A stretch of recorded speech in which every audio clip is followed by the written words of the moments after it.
Hey, what it do, y'all? It's your boy E2 Blue coming back at you again on this hump day. Is it hump day? Yes, it's hump day. Anyway, so the Cowboys made some moves today. They back in practice. They were, I think, off yesterday. So back in practice today. They made some moves today. Now, surprisingly, not surprisingly, um, that's to the eye of the beholder on that one. But I will say that it was some talk that these moves were going to happen.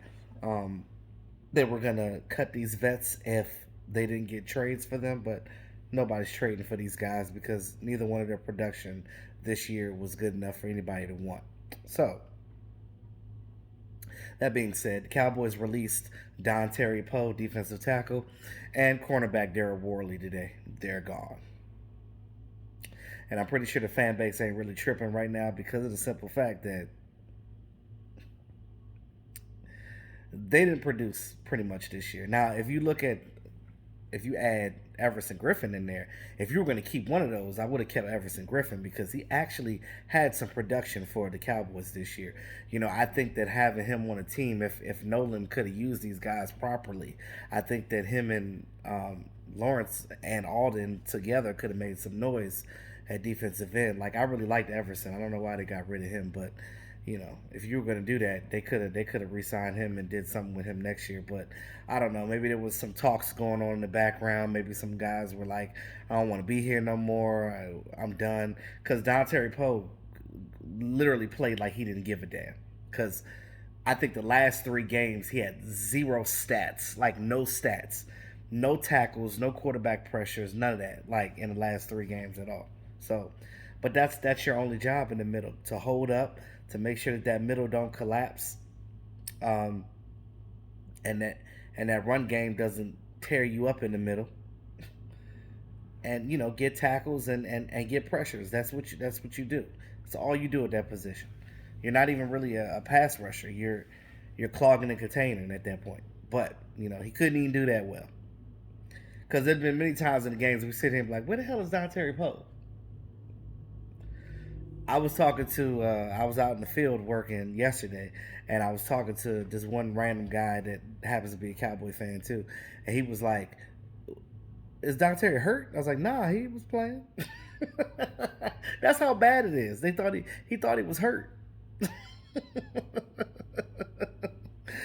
Oh, this team! I tell you, we're gonna go 2-14, bro. I tell you, 2-14. That's what we're gonna do. That's what it's gonna be. 2-14. We keep going like this. So you look at both of these guys, Daryl Worley and Dontari Poe. Hell, you go back to the beginning of the season. You look at all these guys who got in the offseason, like even before Gerald McCoy got hurt, before he got an opportunity to do something. You look at all that and you're like, damn, this team is going to be good this year. We thought we were going to be good. Even I thought, I looked at Daryl Worley, right, and I looked at tape of him with the Raiders, and I saw how scrappy he was. I saw how he would fight for the ball and he would get the pass breakups and he would jump the routes and get the interceptions and things of that nature. I didn't see that with the Dallas Cowboys. So I don't know if it was the scheme that got these guys messed up or what. I don't know. And I know, shout out to my man Dallas Cowboy DMV. DMV said, he did a video today, and he was talking about, he was showing like the video of like this team just getting ran up on by running backs and just how there's no effort with these players at all. It's almost like they don't give a damn out there in that field. It's like they're lost. So I don't know what that's about. I don't know. I think it's a mixture between I don't give a damn and I don't like this defensive coordinator. I don't know. I don't know. I really, I just, I don't get it. I really don't. But they got to figure this thing out. Now, you look at Dontari Poe. I mean, even when he was with the Panthers, he wasn't as great as he hasn't been great since his quad injury. But Dontari Poe, I think he was a first or second round draft. He was a high draft pick originally. I think the Chiefs drafted him originally, but he was all right when he first came into the league. I don't know what happened. I don't know. I don't know. He just got older and was like, you know what? I'm just gonna collect these checks and I'm just gonna chill, baby. But the problem is when these players put out bad tape, it doesn't allude to another team to want to sign you. So then you get to a point where it's like, okay, if I don't play well, who's gonna sign me? So are you just gonna be like Vontae Davis and just head on out? You gonna retire because nobody's gonna pick you up with those type of stats or the lack thereof, I should say. So let's look at the money that was given to these guys and what we lost. All right. So Dontari Poe was originally given a 2-year contract worth $10.5 million. Um, with that money, well, some of it, because we're only 7 games in, he produced 9 tackles and 1 quarterback pressure. That's it. 9 tackles, 1 quarterback pressure. Ooh, it make you itch. It's like, ooh, no production. Then Daryl Worley, 1 year, $3 million for the Cowboys this year. 1 year, $3 million. 13 tackles and 1 pass breakup. Mm.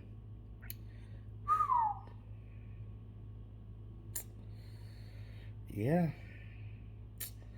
yeah. Um, which I can say for a cornerback, I guess that's not too bad considering that when you look at the stat wise, it's not bad stat. But if you look at the lack of production on the field, then you're like, okay, because you know with cornerbacks is weighed a little different. Um, but again, no interception. The only one that had an interception was Awuzie.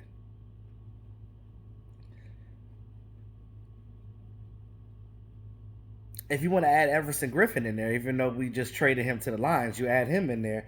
He had a 1 year, $6 million deal, but he produced. He had 21 tackles, 14 quarterback pressures, and 2.5 sacks. That's not bad in 7 games. That's not bad. I can't really, you know, I'm not really mad at Everson Griffin. I just feel like whatever we're doing up front, I don't know. I just don't know. I can't put my finger on it. It's like for the first time ever, when I look at this team, I don't know what the hell to think anymore. Now I'm trying to get a little bit of understanding on certain things because I'm not trying to like just jump in like some people are and just judge certain things without understanding everything that's going on because there's clearly some things going on inside of the organization that nobody knows about because again with the COVID a lot of the media guys are not in there like they normally do. They're not in the locker room. They're not allowed, so they can't see how they normally would to interview these guys at their locker like they were before. They're not doing that. So that's the bad part about that. So you can't really get a gauge of how these players are reacting with the coaches and the coaches react to the players and things of that nature. So you can't get a gauge on it because it's just everything's screwy right now. So you look at the production of those 2 guys minus Griffin because Griffin's already gone. Cowboys clean the house on defense, pretty much. That's what they did, and that's what they wanted to do. Now, who are they going to get to replace these guys? I don't know. To put Justin Hamilton in place of Dontari Poe. I don't know if they're going to try to sign another cornerback for Daryl Worley or bring somebody up from the practice squad, whatever they feel like doing. Because at this point, like Mike McCarthy said, they're just concentrating on what they got. They're going to play what they got, and it looks like a 2-14 season to me. Because yeah. Now, you look at what we have a quarterback. We also signed another quarterback. Familiar face. We signed the back quarterback, Cooper Rush. Cooper Rush is back in the building, baby. We just cut him in the offseason right before, at the roster cut down after training camp. Well, in training camp. So he's back. He went to the Giants, stayed up there with Jason Garrett for a little while. He took a couple of weeks off, went on vacation. Now he's back with the Cowboys. Wow. Interesting. So now we're back at square one. Because, we all talked about how, we got a veteran quarterback out here behind Dak to help solidify this team. And then the offensive line gets broken up. They can't block. Andy Dalton gets hit up because Andy Dalton is not a mobile guy. So, he needs a little bit of time to throw that ball. they're not giving him that time, so his passes are errant or he can't get a pass off at all. Ben DiNucci, though, he's coming in, and this young guy definitely has a lot of promise. But I don't think that he can help this Dallas Cowboys team really do anything this year, unfortunately. Now he has a nice little cannon on him. That boy, tight spiral. That boy can throw that damn ball, and he's mobile too. So I don't know. Maybe with a week of preparation, he could do something. But I said the same thing about Andy Dalton. I don't think anybody's going to do anything behind this broken up ass offensive line that we have. I just don't think anybody's going to do anything. So at this point, we kind of just are going to be in autopilot mode for the rest of the season. We're just going to be watching this team and just, okay, well, if we get a win, we get a win. If not, fuck it. Yeah, so Cooper Rush is back in there. So now we got 3 quarterbacks again. You got Ben DiNucci. You got Garrett Gilbert that we got from the Browns practice squad. And we got Cooper Rush. Great. Now, Andy Dalton is still in concussion protocol. We won't know till the end of the week. It might be possible he could come back and play. If we find out something tomorrow or Friday, who knows? But if not, Ben DiNucci is your guy for this game, at least. So we get to see what he can do in a full game. So with that being said, that's all I got right now, guys. Let me know what you guys think about this current situation about Dontari Poe and Daryl Worley being released. But clearly, this team they're just trying to figure some things out. They're moving things around. If guys don't want to be here, they just releasing them. So with that being said, y'all, it's your boy E2 Blue. Always keeping it real. Talk to y'all soon.